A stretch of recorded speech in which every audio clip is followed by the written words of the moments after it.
Okay. Now, if you bite that bullet and say, look, we're just going to guarantee, if you paid your taxes, fought in our country's wars, were a veteran, did whatever you did for the last 50 years, we're going to guarantee you a life of dignity. Now, if you do that, then it doesn't really matter the exact name you put on the financing mechanism of it, because the country is your T-bill.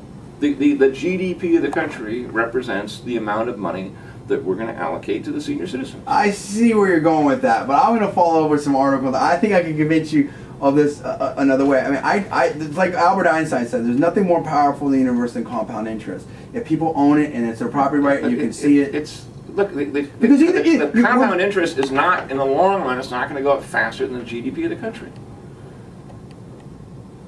It depends on what you're investing in. Sure, it can. No. Sure. If I invested in Google, last Sequoia and Kleiner, they got a 2,300. In the long run, if Google goes up, then the GDP of the country is going to go up.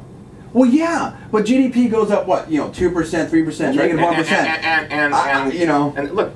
I know hedge funds making 600% a year. The story of a bubble is the market going up, the GDP of the country going up 30 or 40% in the last couple decades, and the market going up 1,000%. That is a bubble. True. And it doesn't last. I mean, and Bob Rubin was right about this. The markets follow fundamentals. Look, if Google does well, and let's hope they do, and another 100 Silicon Valley startups after them does well, then that's more money to spend on healthcare, spend on whatever we want to spend it on, including the elderly. But believe me, the least of our problems will be paying to make sure that your grandparents don't end up starving. And everyone's for that. Most people are for that. What I'm saying is the difference between doing it for a debt system where it's an unfunded liability versus everything's unfunded. I mean, look.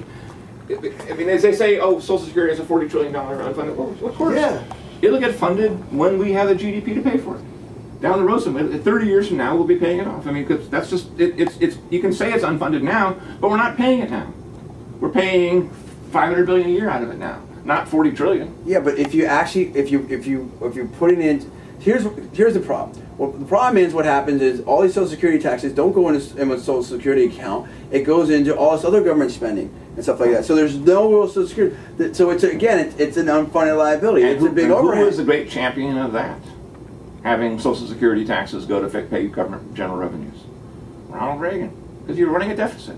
Now, was it a good idea to have a tax cut, the Reagan tax cuts? Yeah, absolutely. Okay. Was it a good idea to have the Reagan defense bill up? Absolutely. Yeah. Okay, so what are you complaining about?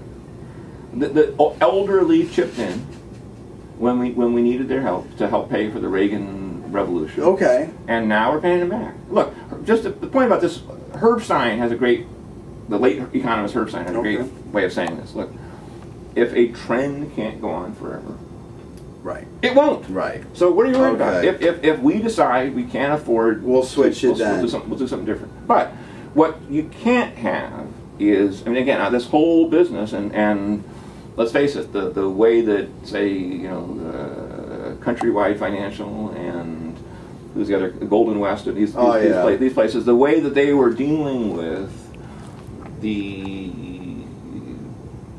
less sophisticated elements of the population is rip-off at best and criminal at worst. Oh, yeah. Okay. Oh, yeah. So why would you want, I can't for the life of me see any political upside and saying, Mrs. Jones, look, you're 75 years old.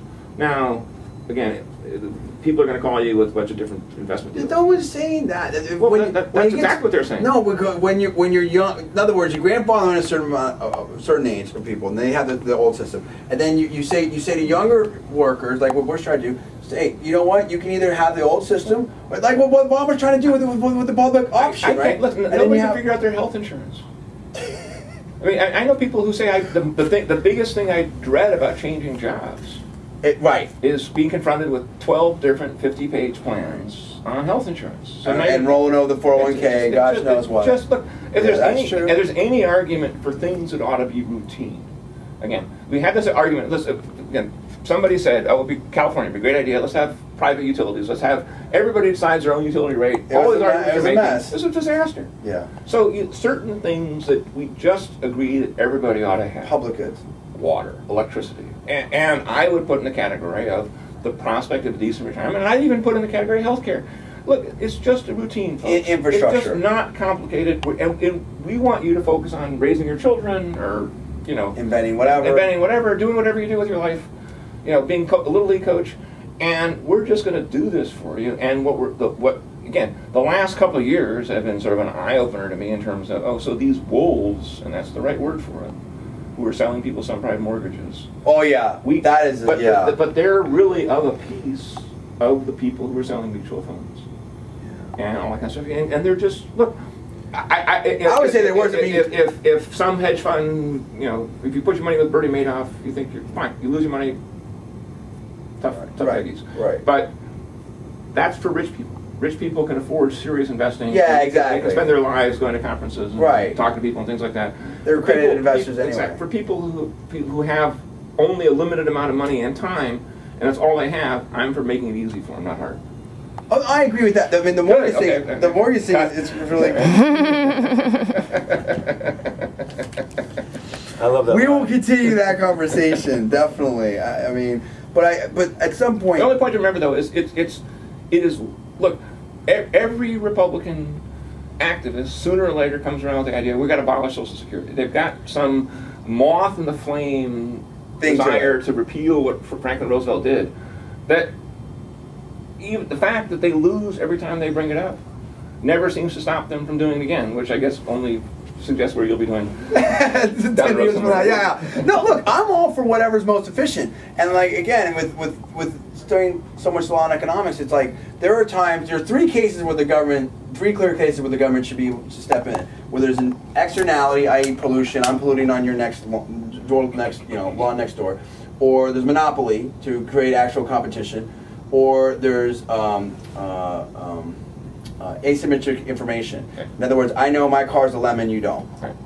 So for lemon law, stuff like that. In the absence of those, there's no really clear, compelling case for government. And when government steps in, you should do it in market-like ways. Tradable pollution rights, etc. Cap and trade is a good idea? I think cap and trade in the way that they're doing it is a horrible idea, because what happened is that they're setting limits so ridiculously low that it's stupid. I think cap and trade is sort of this evil synthesis of state-of-the-art Cato Institute thinking, and environmentalists and Goldman Sachs all saying, look, we're going to make billions on this. Look, I mean, I'm not sure that the average American would say that the only reason the government should step in is asymmetric information monopolies. What was the third? Externalities. Okay. What about I'm starving to death? What is that? Where does that fit into the law and economics? Well, I mean, that's a different moral case, right? Okay, that's only proves the limitations. That's what I'm trying to say about your friend Tedlock. You obviously taken the wrong classes at Cal. Yeah. I mean, you just people aren't just. I'm more Cruder-Ellen and Posner. Economic. Look, these guys these are great critics. Posner and all these people, they're geniuses. They deserve all their prizes and awards. Yeah. And it's things like, should the FCC auction off spectrum? Of course they should. That's a much better way to do it. But you can't run a country. Nobody went on Omaha Beach because they were thinking about asymmetric information and externality. Yeah. They did it out of a sacred duty to the country. Moral suasion. And patriotism and solidarity and all sorts of things that just have to be factored into the understanding of why people do things. As Aristotle said, we are political beings. We exist in the context of other people and what they think and what they want us to do and what they expect us to do. We're definitely a charitable country. I think we believe in second chances. And charity, it's also group identity. We're Americans. This is what we do. Well, and also, if I believe in helping people out, and I believe in government, that's